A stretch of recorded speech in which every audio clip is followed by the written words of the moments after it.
Because I feel like at first glance you'd be like, why are you reviewing or doing Pocahontas 2? And it's Why like, indeed?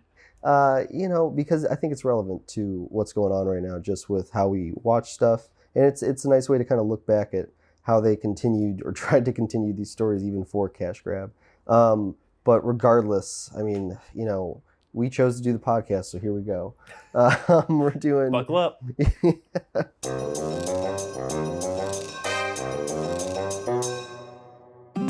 All right, and we are here again, and we are back again. As always, I'm Matt. I'm Drew. And this is the Back Again podcast. This is our sequel podcast where we break down movies from the past, movies that you love. We're currently on Disney animated sequels. We're getting deep into the list now. And today we are doing the follow-up to the somewhat successful Pocahontas. It won an Oscar, but it's got 55% of Rotten Tomatoes. And there's, some controversy behind it. So I don't know where people currently stand with it. But either way, it was a hit back in the day. So we're doing the sequel, which is Pocahontas 2, Journey to the New World. I think it's Journey to a New World. Pocahontas 2, Journey to a New World. Because the whole hitch there is the New World is America, but in this one they're going back to England. So it's a New World because it's a new world for Pocahontas. Exactly. Spoiler alert. So the movie starts with John Smith, not Jon Snow, getting arrested for treason. And that's something right off the bat that I want to comment on. I don't like that both movies open up with John Smith. Yeah? They're both called Pocahontas.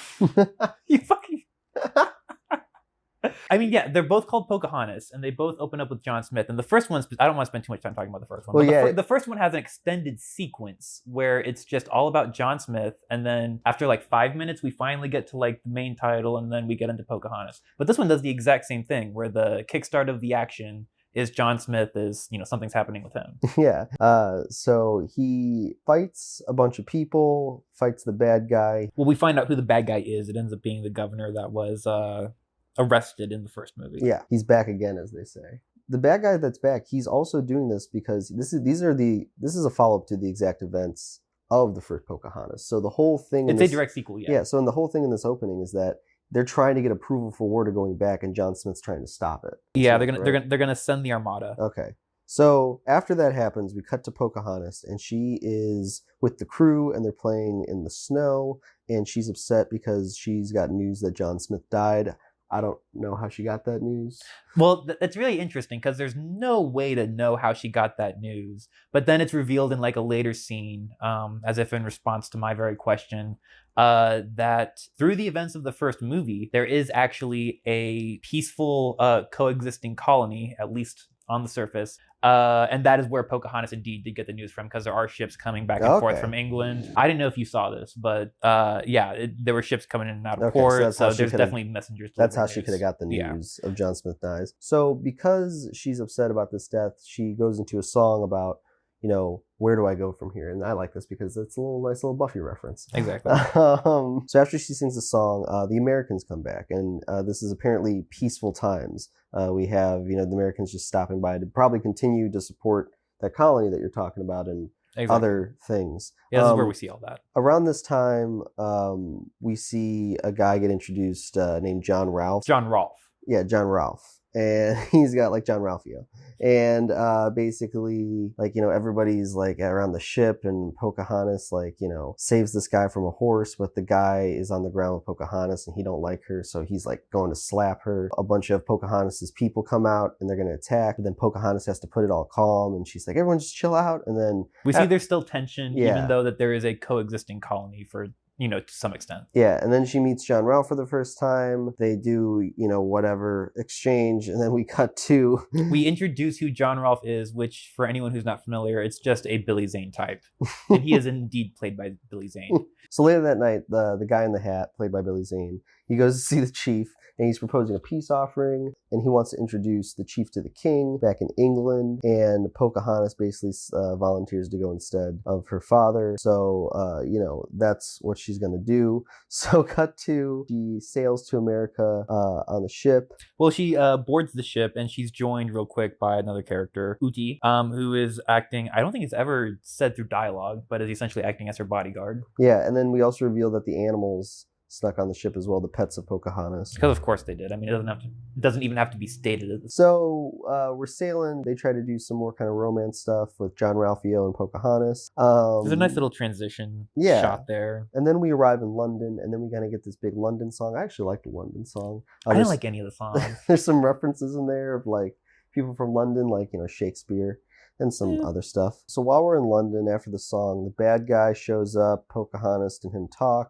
He reveals that, you know, he's gonna convince the king to go back to Pocahontas' land and just do all-out war. So I guess this is where we kind of get into the plot of the story, because basically John Ralph makes a deal with the king that if Pocahontas comes to a ball tonight and she acts classy and elegant, that will convince the king enough to not go and destroy her land. I can't believe that this ended up being the plot. We waited 20 minutes or whatever for this plot to kick in, and it's literally Pocahontas needs to attend this ball. And Billy Zane says it best. Like, he goes in, I think it's like one of the characters asks, like, what's happening? What's to be of Pocahontas? And he's literally like, she's to attend the ball. And he says it exactly the way I was thinking. As long as she puts on a nice dress and acts all classy and such, we won't kill everyone. Exactly. Is basically the Act 2 plot of this, or I guess just the plot of this. Yeah. So after this is proposed, I guess Pocahontas then... we go into a song. Yeah, we jump into a montage where they're prepping her and they're teaching her how to be classy, and it's just very not chill, as I like to say. While we're at the ball, there's music playing, they're singing a song. Well, we do the dance, you know, we go through the whole, you know, routine. There's the dance, you know, we do some dance hijinks, Uti's involved. There's the meal. She tries to talk to King James about the invasion and the genocide, but he says we'll talk about it later. And then there's the performance, which there's another musical number for that. Yeah, and then the bear shows up. So they're harassing this bear, and Pocahontas is upset about it, and she basically, you know, yells at everyone, gets everyone to stop. This upsets the king and the bad guy and most of the people, so they basically seize her and Uti, and they send them to the tower. Yeah, they send them to the tower, and they're prisoners and stuff. After this happens, we cut to a pub where somebody's telling a story about how Pocahontas is going to get killed. Hard transition. And we reveal that John Smith is still alive, and he hears this, and in a cool shot. Yeah, it's a cool shot. It's a cool sequence. And he hears this, and he immediately gets on his horse, and he, you know, gallops away to go save Pocahontas. Along the way, he runs into John Ralphio. They eventually do a plan to go rescue Pocahontas, and they do. And so after they rescue Pocahontas, we kind of are in this spot where she's like, you know, she didn't know John Smith was alive. She's got John Ralphio now. She doesn't really know where to go from here, so she sings another song, very similar to the first one of Where Do We Go From Here? And basically she decides to go back and confront the king and everyone, and everybody thinks this is a bad idea because she's basically just, you know, they think she's going to get killed, and she's like, no, I'm going to talk my way out of it. So she goes back to the king and such, and, you know, I think it goes successful, but the bad guy gets all the ships to go out still. So as the ships are going out, and John Smith goes after him, John Ralphio goes after him, Pocahontas goes after him, we eventually get the animals go after him? Yeah, we eventually get the whole crew on the ship. They're all fighting, they're all doing their thing. And then Pocahontas successfully stops one ship, which then stops a bunch of ships. And it's a pretty cool scene, but then you reveal later that it's like 10 to 12 ships. Well, it's pretty cool because it was like, you know, you got some boat-on-boat action, like, wow, which I always love. Yeah. And then we got a three-way, and then, you know, we get back to the action. That whole sequence was kind of rough, but then there were some cool elements to it. At the end of the sequence, we pull out and we reveal that there's a 10 to 12 ship pileup in the middle of the ocean. Yeah, they did a good job. And then when they show you that last shot, you're like, oh, wow, they did a really good job. Apparently. While they're on the ship, John fights the bad guy, and it looks like all hope is lost. And then John Ralphio comes in and saves the day, and then we defeat the bad guy. So then we're just in a kind of a position where Pocahontas is going back to leave to, you know, her family and stuff, and she doesn't know who to choose. She doesn't choose John Smith. She doesn't choose John Ralphio. And then she goes on the ship, and John Ralph is, he's on the ship with her, and he says that he's going to go back with her, and then apparently they're just in love. Which is really interesting because like the whole thing was like the whole thing about being civilized and being British and being English is your sense of honor, and that's the most important thing. And he completely just forsakes his honor. I mean, they just met too. I mean, it's well, that's how it always is. Yeah, but she doesn't choose John Smith, and I think they do this as a conscious choice because John Smith is a murderer. Like, yes, just to call back the first one, like he kills people, and then he's redeemed not redeemed, but he changes his ways when he meets Pocahontas. So in this one, he still gets somewhat of a story, but she's not going to end up with him. So they just introduce a whole new guy that she can, who's not as bad, who she can potentially fall in love with, and now he's going back with her. And yeah, well, that's the Billy Zane type, because I want to say he plays the exact same character in Twin Peaks. He plays the guy who comes in for like the girl and gets like in between the main romance. And then, I mean, I guess Twin Peaks happens after that. Billy Zane has had a really good career, just, taking women away in the final credits. Really Shout out to Billy Zane. So after the scene, it's pretty much, I guess, just happily ever after. Roll credits. And the movie ends. And so before we kind of jump into the ranking of this movie, is there anything you kind of want to jump into and start with? So before we jump into like the ranking, I guess discussing this movie, we could just boil it down to two elements: plot and character. The plot for this movie, as we stated, it kicks in late. It's a lot of... I'll say this really quick, and I don't mean to interrupt you, but her going to the ball is not the plot of this movie. It is a situation that this is almost kind of like a television show, and this is like an Act 2 thing that Pocahontas has to do. But the plot of this movie essentially is just the repercussions from dealing from the first movie, right? I'll say this. Maybe it's not the plot, but it's the first real stakes. Is like the dance. It seems like it seems to be what everything's building up to. Well, it's the first time she's given like an option or a choice, or there appears to be stakes. Exactly. Yeah. It's like, I don't know. It feels like a kiddie ride up until the dance, and then it's like, oh, this is what. So maybe we should go into this, because what is the plot of this movie, right? I would say that this is a follow-up to what happened in the first movie, and this is kind of everybody kind of dealing with the aftermath of this. Like, the bad guy is really even more so trying to just go to war again because of what happened, and he's also kind of crossing off X's by getting rid of John Smith as well. So it's just kind of another attempt to do the plot of the first one, but it involves Pocahontas now going to these people and showing them who she is and what she's all about. So it's similar to the first one, but I do think that the plot itself expands just kind of on some of the ideas that the first one, attempted. The plot hinges on the original. We'll say that. It's existent, but it doesn't really distance itself, I'll say, until the ball. Because that's where we really see a new world. I want to talk about character now. The only thing I want to do is like pivot to character real quick, and just see what your thoughts are on kind of like at least the main characters, at least Pocahontas, John Rolfe, John Smith, and the three of their relationships and their effect on the plot. Well, John Rolfe's introduction with Pocahontas is, it's that kind of lazy kind of writing we're talking about, where they butt heads in the beginning, and then eventually once he discovers who she actually is, he notices how beautiful she is, and he falls in love with her. And then we even take this to the point where he's going to dress her up, and now she needs to win the approval with her looks. So there are themes in here that definitely do not work for me. I think that is just because of the time in which they're making these movies. They're trying to do mass appeal. So they're trying to do these kind of lazy, archetypes of what they think people are like or what people want to see. But outside of that, the scenes within the scenes where they're talking to each other and, they're stating their cases, I think were decently executed. But the overall kind of themes are, kind of eye-rolling. I just think in general, the Pocahontas movies in hindsight were kind of like... the two of them. Yeah, okay. The two of them were kind of a swing and a miss. Yeah, not a fan of the first one, not a fan of this one. So as always on this podcast, we ask 3 questions that leads to a final vote. And the first question is, does it work as a sequel? I'll just start off, and this is going to shock you, Drew, but I think this does work as a sequel. Oh my God. I know. And the reason why is because it is a continuation of the first one. It's about the aftermath. There are repercussions for what happened. It takes Pocahontas, it puts her in a new area. I kind of got glimpses of Wonder Woman when we were watching that when she goes to London.